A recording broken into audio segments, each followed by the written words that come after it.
اعوذ باللہ من الشیطان الرجیم بسم اللہ الرحمن الرحیم۔ پارہ نمبر 8 سورہ اعراف سے آج ہم نے تلاوت سماعت کی ہے۔ سورہ اعراف میں بہت سارے احکامات اللہ تعالیٰ نے اور بہت ساری باتیں بیان کی ہیں، ان میں سے چند انشاءاللہ ہم پیش کریں گے۔ سورہ اعراف شروع ہوتی ہے الف لام میم صاد سے۔ یہ حروف مقطعات ہیں اور یہ اللہ اور اس کے رسول کے درمیان کوئی راز ہیں، باقی عام لوگ اس سے واقف نہیں ہیں۔ فرمایا کتاب انزل الیک، یہ کتاب جو آپ کی طرف نازل کی گئی ہے،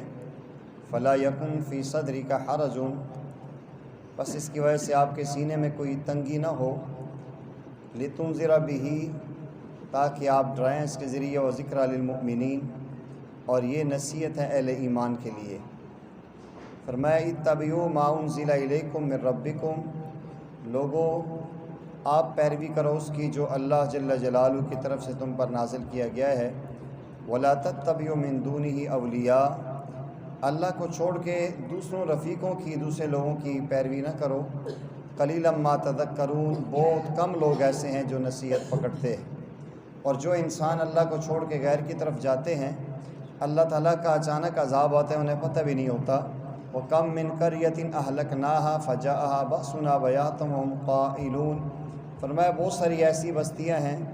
کہ جب اللہ جل جلالہ کی طرف سے ان پہ عذاب آیا، انہیں پتہ ہی نہیں وہ دن کو سو رہے تھے۔ اس لیے ہر وقت انسان کو اللہ تعالیٰ سے ڈرنا چاہیے، خوف کھانا چاہیے، اور ہر وقت انسان کو ایمان اور اعمال کی زندگی گزارنی چاہیے۔ آگے چل کے اس کے دوسرے رکوع سے ابلیس کا واقعہ بیان کیا جا رہا ہے۔ بڑا مشہور واقعہ اور اکثر ہر بندے کے سامنے ہے یہ چیز کہ اللہ تعالیٰ نے آدم علیہ السلام کو بنایا، اور پھر جب ان کا آپس میں مکالمہ کروایا اور آدم علیہ السلام کی فضیلت ظاہر ہوئی، تو اللہ تعالیٰ نے فرمایا کہ آپ فرشتوں سے کہ آپ سجدہ کرو، اور فرشتوں نے سجدہ کر لیا، ابلیس نے نہیں کیا۔ تو اللہ تعالیٰ نے اس سے پوچھا کہ اے ابلیس، قال ما منعک الا تسجد اذ امرتک،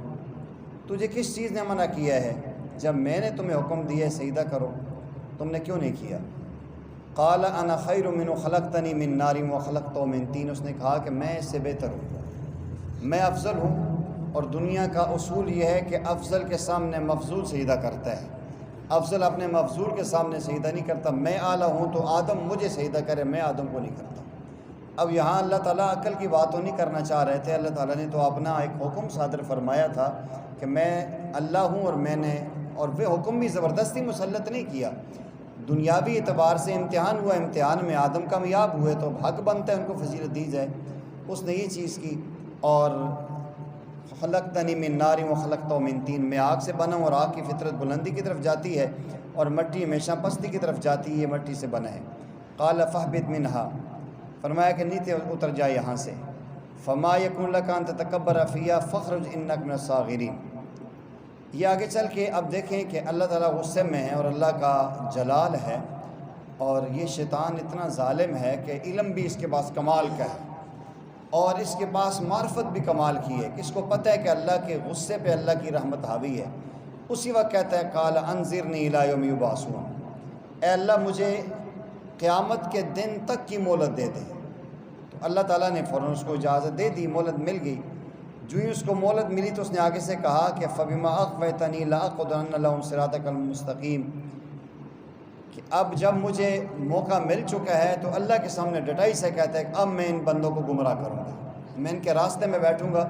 اور کس انداز میں، ثم لآتینہم من بین ایدیہم ومن خلفہم وعن ایمانہم وعن شمالہم، میں دائیں بائیں آگے پیچھے ہر جہت سے آ کر ان کو گمراہ کروں گا۔ اور شیطان اللہ سے کہتا ہے وَلَا تَجِدُ أَكْثَرَهُمْ شَاكِرِينَ، کہ اے اللہ آپ اکثر لوگ جو ہے ناشکرے پائیں گے۔ اب یہ اس وقت دیکھیں کہ شیطان سمجھ رہا ہے کہ جب میں حملہ کروں گا تو کوئی انسان بچ نہیں سکتا، دائیں سے بائیں سے آگے پیچھے سے، تو 6 جہت ہوتی ہیں، دائیں بائیں آگے پیچھے اوپر نیچے۔ تو علماء نے ایک نقطہ لکھا ہے کہ اوپر اور نیچے اس نے بیان نہیں کیا، شیطان ہر طرف سے آ کے گمراہ کرے گا انسان کو، جب مشکل میں ہے تو اوپر اللہ کی طرف متوجہ ہو جائے، بچ جائے گا، یا جب بھی اس کے وسوسہ ہے تو نیچے زمین پر سجدہ رکھ دے، اللہ سے معافی مانگ لے، تو انسان شیطان کے اس جنگل سے بچ جائے گا۔ آگے چل کے جو ظالم نے آدم علیہ السلام کے ساتھ معاملات کیا اس کی پوری تفصیل آ رہی ہے۔ وقاسمہما انی لکما لمن الناصحین، اس نے اللہ کے نام کی قسمیں کھائیں کہ میں آپ کی بڑی نصیحت کرنے والا ہوں، بڑا آپ کا خیر خواہ ہوں۔ پھر بہرحال آخر یہ ہوا کہ وہ کھانا ہو گیا اور وہ آپ نے دانہ نوش کر لیا۔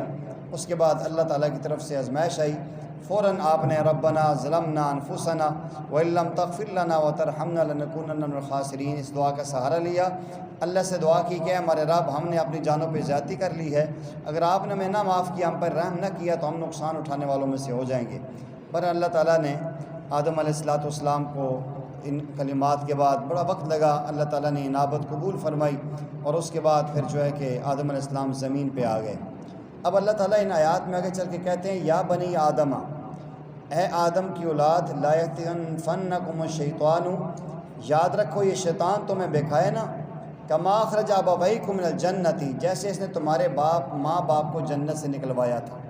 عام طور پہ ایسا ہوتا ہے کہ انسان دیکھتا ہے کہ فلاں بندے نے میرے ماں باپ کے ساتھ زیادتی کی ہے، یہ میرے ماں باپ کا دشمن ہے، تو اولاد جو فرما بردار ہوتی ہے یا خاندانی اولاد ہوتی ہے، وہ اپنے ماں باپ کے دشمنوں کے ساتھ ریلیشن نہیں بناتے، تعلقات نہیں بناتے، وہ دور ہٹتے کہ ہمارے ماں باپ کا دشمن ہے۔ تو اللہ تعالیٰ نے یہ جملہ بولا ہے کہ دیکھو یہ تمہارے ماں باپ کا دشمن ہے، اس نے تمہارے ماں باپ کو جنت سے نکلوایا ہے، تو یاد رکھنا اس کے بہکاوے میں نہیں آنا۔ اور آگے فرمایا کہ ینزع عنہما لباسہما، اس ظالم نے تمہارے ماں باپ کو بے لباس کیا ہے، لیریہما سوآتہما، تاکہ ان کے پوشیدہ چیزیں وہ دکھلائیں، انہ یراکم وہ قبیلہ، وہ اور اس کا جو خاندان ہے، قبیلہ ہے، وہ دیکھ سکتا ہے، تم نہیں دیکھ سکتے۔ وہ تمہیں بے حجاب کرنا چاہتا ہے، وہ تمہیں ننگا کرنا چاہتا ہے۔ اور آج بھی دیکھیں ایک شیطان کی وہی چال ہے کہ آج مسلمان بہن بیٹی اس نے لباس پہننے کے باوجود ننگی کر دی ہے، سر سے دوپٹہ اتر چکا ہے، لباس ایسا آ چکا ہے کہ لباس پہن کے بھی انسان ننگا نظر آتا ہے، باریک لباس ہے یا چست لباس ہے، یہ شیطان کی چالیں ہیں۔ اس لیے فرمایا کہ اس سے انسان کو بچنا چاہیے۔ جو انسان اس کی چالوں میں آ جائے گا اور پھنس جائے گا، پھر اس کا بچنا اس سے مشکل ہو جائے گا۔ آگے فرمایا یا بنی آدم خذوا زینتکم عند کل مسجد، اے آدم کی اولاد، ہر یہاں مسجد سے مراد نماز ہے کہ ہر نماز کے وقت اپنے آپ کو زینت سے مزین کرو، یعنی مطلب یہ ہے کہ اچھا لباس، صاف ستھرا لباس پہن کے عبادت کرو۔ یہ مسجد کا بھی ادب ہے، اللہ کے دربار کا بھی ادب ہے۔ آج ہم دنیا میں کسی شادی ولیمے پہ جاتے ہیں تو ہمارا لباس بڑا عمدہ اور بہترین ہوتا ہے، پرفیوم سے اپنے آپ کو منور کرتے ہیں، مزین کرتے ہیں، ہر چیز، لوشن بھی لگاتے ہیں، کنگھی بھی کرتے ہیں، تیل بھی لگاتے ہیں، صرف جا کے کھانا کھانا ہے، حالانکہ دلہن کے ساتھ نہیں بیٹھنا، کھانا کھانا ہے، اس کے لیے کتنا ہم بناؤ سنگار کر کے جاتے ہیں۔ اور جب مسجد کی طرف آتے ہیں تو کبھی ہم نے غور کی ہے کہ ہمارا لباس اچھا ہو، ہمارے داڑھی کو کنگھی ہو، سر کے بالوں کو کنگھی ہو، خوشبو سے معطر ہو کہ اللہ کے دربار میں آ رہے ہیں، اللہ سے ملاقات ہو رہی ہے۔ حقیقی مسلمان کی تو حقیقتاً اللہ جل جلالہ سے ملاقات ہوتی ہے۔ اس آیت مبارکہ میں اللہ تعالیٰ نے اس بات کی طرف ترغیب دی ہے کہ جب بھی نماز کے لیے آئیں تو ہمیں اس چیز کا خیال رکھنا چاہیے۔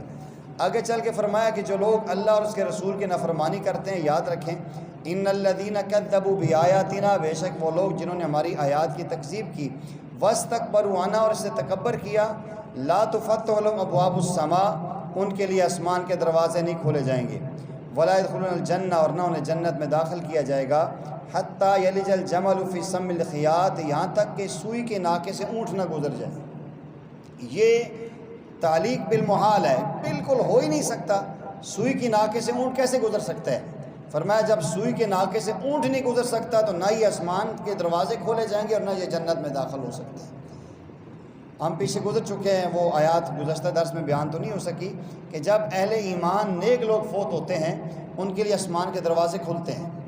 ان کو جن دروازوں سے ان کے نیک اعمال اوپر جاتے تھے اور جہاں سے رزق نیچے آتا تھا، ان کی وفات میں وہ روتے ہیں، لیکن جب کافر مرتے ہیں تو ان کے دروازے بند کر دیے جاتے ہیں، روح لے کر فرشتے اوپر جاتے ہیں، اللہ تعالیٰ اس روح کو وہیں سے نیچے زمین پہ پٹک کے مار دیتے ہیں۔ تو یہاں بھی فرمایا یاد رکھیں جو اللہ کی آیات کا احکامات کا انکار کریں گے تو ان کے لیے دروازے آسمان کے نہیں کھلیں گے اور نہ انہیں جنت میں داخل کیا جائے گا۔ لیکن جو اہل ایمان ہے، بلکہ آگے چل کے فرمایا لہم من جہنم مہاد، ان کے لیے جہنم کا بچھونا ہوگا، ومن فوقہم، اور غواش ان کے اوپر بھی جہنم کا بچھونا ہوگا، اوڑھنا ہوگا، یعنی نیچے بستر بھی جہنم کا، اوپر رضائی بھی جہنم کے، درمیان میں جہنم میں یہ لوگ جلیں گے، اس لیے کہ ایمان اور اعمال کو چھوڑا ہے۔ والذین آمنوا وعملوا الصالحات، جو لوگ ایمان لائیں گے اور نیک اعمال کریں گے، لا نکلف نفسا الا وسعها، ہم اس پہ اتنا بوجھ ڈالتے ہیں جتنا انسان اٹھا سکے، آگے چل کے فرمایا وَنَزَعْنَا مَا فِي صُدُورٍ مِّن غِلٍّ، ہم ان کے سینوں کے اندر سے اگر دنیاوی کوئی کینہ وغیرہ بھی ہوا تو وہ صاف ستھرا کر دیں گے۔ جنت میں کسی کینہ پرور کا داخلہ نہیں ہوتا، اس کے دل کو صاف ستھرا کر کے جنت میں داخل کر دیا جاتا ہے۔ جب یہ جنت میں جائیں گے تو یہ کہیں گے الحمدللہ الذی ہدانا لہذا، تمام تعریفیں اس رب کے لیے ہیں جس نے ہمیں یہاں کی اس جنت کی رہنمائی کی۔ وما کننا لنہتدی، ہم تو یہاں نہیں پہنچنے والے تھے لولا ان ہدانا اللہ، اگر اللہ ہمیں نہ پہنچاتا۔ یہ اللہ کا کرم ہوتا ہے، اللہ کا احسان اور فضل ہوتا ہے کہ انسان جنت میں پہنچتا ہے۔ جو انسان یہ سمجھتا ہے کہ میں اپنے اعمال کے بل بوتے پہ جاتا ہوں، یہ غلطی پہ ہے۔ یہ سورہ اعراف ہے، اعراف کہتے ہیں جنت اور جہنم کے درمیان ایک وادی ہے، اس کے اوپر وہ لوگ ہوں گے اعراف والے، اصحاب اعراف، جن کی نیکیاں اور ان کے گناہ برابر ہو جائیں گے۔ بعض رات نے اس کی تشریح یوں لکھا ہے مفسرین نے کہ اس سے وہ مراد ہے کہ جو دنیا کے اندر بھی بین بین رہتے تھے، کبھی ادھر کبھی ادھر، نہ ادھر کے رہے نہ ادھر کے رہے، نہ خدا ملا نہ وصال صنم۔ انسان کو یوں نہیں ہونا چاہیے، یا سیدھا کہتے ہیں نا کہ دو رنگی چھوڑ دے یک رنگ ہو جا، یا سراسر سنگ ہو جا یا موم ہو جا، آدھا تتر آدھا بٹیر والا انسان مار کھاتا ہے۔ بہرحال یہ وہاں منظر دیکھیں گے وَنَادَى أَصْحَابُ الْجَنَّةِ أَصْحَابُ النَّارِ، یہ جو اصحاب جنہ ہوں گے ان کو جہنم والے آواز لگائیں گے، بلکہ پہلے جنت والے کہیں گے کہ ان قد وجدنا ما وعدنا ربنا حقا، اے جہنمیو ہم سے ہمارے رب نے جو وعدہ کیا تھا ہم نے تو سچا پایا ہے۔ فَهَلْ وَجَدْتُم مَّا وَعَدَ رَبُّكُمْ حَقًّا، کیا تم نے بھی وہ وعدہ سچا پا لیا ہے کہ تم نے گناہ کیے تھے، نافرمانی کی تھی، آج جہنم میں تم نے جانا ہے؟ قالوا نعم، وہ کہیں جی بالکل ایسا ہی ہے، جس طرح تم نے اللہ کا وعدہ سچا پا کے جنت پا لی ہے، ہم نے بھی اللہ کا وعدہ سچا ہو چکا ہے، جہنم ہمارا مقدر ہو چکی ہے۔ فَأَذَّنَ مُؤَذِّنٌ، ایک آواز دینے والا آواز کہے گا، آواز دے کے کہے گا اللعنۃ اللہ علی الظالمین، ظالموں پر اللہ کی لعنت ہے۔ تو انسان کو یہ ان آیات سے مقصد صرف یہ ہے کہ انسان اپنے اندر ایمان اور اعمال کی کیفیت پیدا کرے تاکہ اس کے لیے آگے جا کے پریشانی والی نہ ہو۔ آگے فرمایا وَنَادَى أَصْحَابُ النَّارِ أَصْحَابُ الْجَنَّةِ، یہ جہنم والے اہل جنت کو آواز لگا کے کہیں گے ان افیضوا علینا من الماء، مہربانی کرو تھوڑا سا پانی ہمارے پر انڈیل دو، ہم جہنم میں جل جل کے بالکل کوئلہ بن چکے ہیں۔ او مما رزقکم اللہ، یا جو اللہ نے تمہیں رزق دیا ہے کچھ اس میں سے ہمیں دے دو تاکہ ہم کھا لیں، یا پانی سے ہم اپنی اس شدت حرارت کو کم کر لیں۔ قرآن یہ کہتا ہے کہ وہ اہل جنت آگے سے کیا کہیں گے، وقالوا، وہ کہیں گے ان اللہ حرمہما، بے شک اللہ تعالیٰ نے یہ دونوں چیزیں تم پر حرام کی ہے، علی الکافرین، کافروں پر حرام کر دی گئی ہے کہ نہ انہیں جنت کا پانی ملے گا اور نہ جنت کا پھل ملے گا۔ انہیں یہ سزا کیوں دی گئی ہے؟ الذین اتخذوا دینہم لہوا ولعبا، یہ وہ لوگ ہیں جنہوں نے دین کو کھیل اور تماشا بنا دیا تھا، وغرتہم الحیات الدنیا، اور دنیا کی زندگی نے ان کو دھوکے میں ڈالا تھا۔ فالیوم ننساہم، بس آج ہم انہیں بلا دیں گے، کما نسوا لقاء یومہم ھذا، جیسے انہوں نے ہماری آج کی ملاقات کو بلایا تھا۔ ایسے ہی آج انسان جو ہے کہ اللہ جل جلالہ کو بلا دیتے ہیں اور اللہ کی ملاقات کا اشتیاق ہی نہیں ہے۔ جس انسان کو اللہ کی ملاقات کا اشتیاق ہوتا ہے وہ اپنے آپ کو ایمان اور اعمال سے مزین کرتا ہے۔ آج ہم غور کر کے دیکھیں کہ اگر ہمیں اللہ جل جلالہ کی ملاقات کا شوق ہے تو پھر ہم دیکھیں کہ ہمارے اعمال ایسے ہیں کہ ہم اللہ جل جلالہ سے ملنے والے ہیں، نہیں تو کل اللہ معاف فرمائے کہ ایسا نہ ہو کہ ہمارے ساتھ بھی یہ معاملہ نہ ہو جائے۔ اللہ تعالیٰ ہماری اس سے حفاظت فرمائے۔ اللہ تعالیٰ آگے چل کے 9ویں پارے میں فرماتے ہیں وَمَا أَرْسَلْنَا فِي قَرْيَةٍ مِّن نَبِيٍّ، ہم نے نہیں بھیجا کسی بستی میں کسی نبی کو إِلَّا أَخَذْنَا أَهْلَهَا بِالْبَأْسَاءِ وَالضَّرَّاءِ، یہاں تک کہ ہم نے پکڑا وہاں کے رہنے والوں کو سختی اور تنگی میں، لعلہم یضرعون، تاکہ وہ گڑ گڑائیں اور اللہ تعالیٰ سے مانگے۔ ثم بدلنا مکان السیئۃ الحسنہ، پھر ہم نے تکلیف کو راحت میں، برائی کو اچھائی میں بدلا، حتی عفوا، یہاں تک کہ وہ خوب بڑھ گئے، وقالوا، کہنے لگے قد مس آباءنا الضراء والسراء، ہمارے باپ دادوں کو بھی اس طرح سختی اور پریشانی آئی تھی، فاخذناہم بغتۃ، پھر انہوں نے پکڑ لیا اچانک، وہم لا یشعرون، اور انہیں اس بات کی خبر بھی نہیں تھی۔ یعنی اشارہ یہ دیا ہے کہ انسان جب پریشان حال ہوتا ہے اس کے بعد جب خوشیاں اور راحتیں آتی ہیں وہ خدا کو بھول جاتا ہے، بھولنے کی وجہ سے اللہ تعالیٰ کی طرف سے عذاب آتے ہیں۔ جب انسان گناہ کرتا ہے تو اللہ کے آسمان سے اس کے لیے رحمت نہیں برستی، اللہ کا غضب برستا ہے، زمین اس کے لیے رحمت نہیں اگاتی، اس کے لیے تنگیاں اور پریشانیاں پیش کرتی ہیں۔ اس لیے فرمایا کہ سورہ اعراف آیت نمبر 96 میں ولو انا اہل القری آمنوا واتقوا، اگر یہ بستیوں والے ایمان لے آتے اور تقوی اختیار کرتے، لفتحنا علیہم برکات من السماء والارض، تو ہم ان کے لیے آسمان و زمین کی برکتیں کھول دیتے، ولیکن کذبوا، لیکن اکثر ان لوگوں نے جھٹلایا، فاخذناہم بما كانوا یکسبون، فرمایا کہ پھر اللہ نے پکڑا ان کے گناہوں کی وجہ سے۔ تو انسان کو یہ چاہیے کہ ایمان اور تقوی والی زندگی اختیار کرے۔ ایمان اور تقوی والی زندگی انسان کو اللہ سے رحمتیں، بخششیں اور مہربانیاں لے سکتی ہے۔ اور آگے چل کے فرمایا کہ وَوَعَدْنَا مُوسَىٰ 30 لَيْلَةً، یہ موسیٰ علیہ السلام کو واقعہ چل رہا ہے کہ انہوں نے جب ان کی قوم نے آپ سے یہ کہا تھا کہ ہمیں کتاب چاہیے، تو موسیٰ علیہ السلام آسمان پہ کوئی طور پہ گئے تھے کتاب لینے کے لیے، اور اس کتاب کے لینے میں 30 دن آپ نے روزے رکھے، اور اس کے بعد پھر اللہ تعالیٰ نے 10 راتوں کا اضافہ کیا، وَأَتْمَمْنَا بِعَشْرٍ فَتَمَّ مِيقَاتُ رَبِّهِ 40 لَيْلَةً، پھر وہاں سے آپ نیچے تشریف لائے اور کتاب لے کے آپ نے قوم کے پاس پہنچے، اور قوم کو دیکھا کہ وہ جو لوگ ہیں وہ گناہوں میں اور اللہ کی نافرمانی میں، بت پرستی میں مبتلا ہیں۔ تو یہ اگلی آیات میں یہ اس کا ذکر چل رہا ہے۔ اللہ تعالیٰ نے فرمایا یا موسیٰ انی اصطفیتک من علی الناس برسالاتی وبکلامی، اے موسیٰ ہم نے آپ کو چنا ہے لوگوں میں اپنی رسالت کے لیے اور اپنی ہم کلامی کے لیے۔ یہ تفصیل کے ساتھ اس کا ذکر آ رہا ہے۔ آگے چل کے اگلی آیات میں وَاتَّخَذَ قَوْمُ مُوسَىٰ مِن بَعْدِهِ مِنْ حُلِيِّهِمْ عِجْلًا جَسَدًا لَهُ خُوَارٌ، یہ وہ واقعہ آ رہا ہے کہ جب وہ سامری جادوگر نے اس سونے سے گائے کا بچہ بنایا تھا اور اس کے اندر آواز تھی، اور اس کے ذریعے اس نے موسیٰ علیہ السلام کی قوم کو گمراہ کیا تھا۔ بڑی تفصیل کے ساتھ یہ وہی آیات آ رہی ہیں۔ آیت نمبر 152 میں